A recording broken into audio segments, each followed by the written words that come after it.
Present unstoppable season 4 ఎపిసోడ్కి సంబంధించి కొన్ని glimpse అంటే అన్స్టాపబుల్ సెట్ బయట కొన్ని గ్లిమ్స్ అయితే బయటకు వచ్చాయి.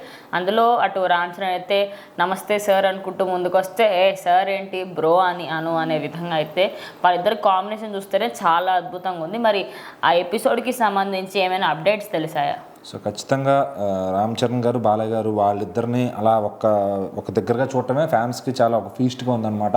అంటే వాళ్ళు ఎక్కువ శాతం కలవరు. సో చాలామంది అనుకుంటూ ఉంటారు వీళ్ళు రైవల్ ఫ్యామిలీస్, వీళ్ళకి పడదు, సో ఫ్యాన్స్ కూడా మనకి పడదన్నట్టుగానే ఉంటారు. బట్ వాళ్ళు బ్రాండింగ్ చూస్తే కనుక అది అసలు అన్బిలీవబుల్ అనమాట. సో మరి రామ్ చరణ్ గారు అన్ప్రెడిక్టబుల్ అనుకుంటా అన్స్టాపబుల్ షోకి అయితే వెళ్ళారు.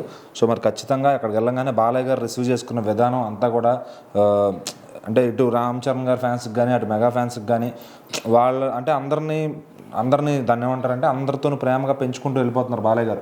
సో మరి ఆయన ఈ సెకండ్ ఇన్నింగ్స్ ఏదైతే ఉందో లాక్డౌన్ తర్వాత ఎక్కడ కూడా ఆయన మీద హేట్ అనేది కానీ నెగిటివిటీ అనేది కానీ మొత్తం పోయింది.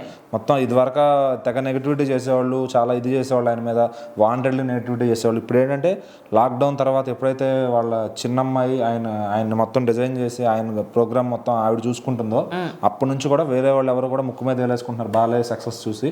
సో ఖచ్చితంగా ఇప్పుడు అందరినీ కూడా కలుపుకుంటూ వెళ్తున్నారు. యంగ్ హీరోస్ అని లేదు, పెద్ద హీరోస్ అని లేదు. సో ఖచ్చితంగా ఆయనతో పాటు పనిచేసిన హీరోలు అందరితో ఆయన ఫ్రెండ్లీగానే ఉంటారు. సో ఈ జనరేషన్ హీరోలతో అర్థం చేసుకోవడం, వాళ్ళతో కలిసిపోవడం, అలాగే రామ్ చరణ్ గారు రాగానే బ్రో అనడం, అట్లాగే అల్లు అర్జున్ అయినా కానీ ఇంతకుముందు వచ్చిన యంగ్ హీరోస్ ఎవరైనా బ్రో అని పిలవడం, ఆయనలో ఉన్న అది ఆ స్పోర్టివ్నెస్ అది ఖచ్చితంగా. సో వేరే హీరోలు ఎవరు అంత స్పోర్టివ్గా ఉండరు బ్రో అని పిలిచే అంత. మరి ఈయన బాలయ్య గారిలో ఉన్న అది ఆయన దాన్ని ఏమంటారంటే కల్మషం లేని మనసు అది. సో ఖచ్చితంగా ఆయన అలా రిసీవ్ చేసుకోవడం, ఆయన కూడా రామ్ చరణ్ గారు వెళ్ళి ఫస్ట్ గారు అంటే గారు కాదు బ్రో అని, లేకపోతే నేను వెళ్ళిపోతా అని చెప్పడం. సో అదంతా కూడా చూస్తుంటే ఫ్యాన్స్ అందరికీ ఒక ఫీస్ట్ లాగా అనిపించింది అనమాట.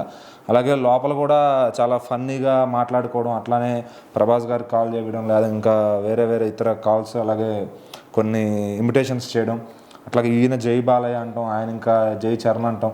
సో లోపల చాలా జరిగిందంట. అదంతా ఎప్పుడు వస్తుంది ఏంటి అనేది చాలా మాట్లాడుకుంటున్నారు. సో ఖచ్చితంగా ఒక బిగ్గెస్ట్ టీఆర్పీ ఎపిసోడ్ అవబోతుంది ఇది.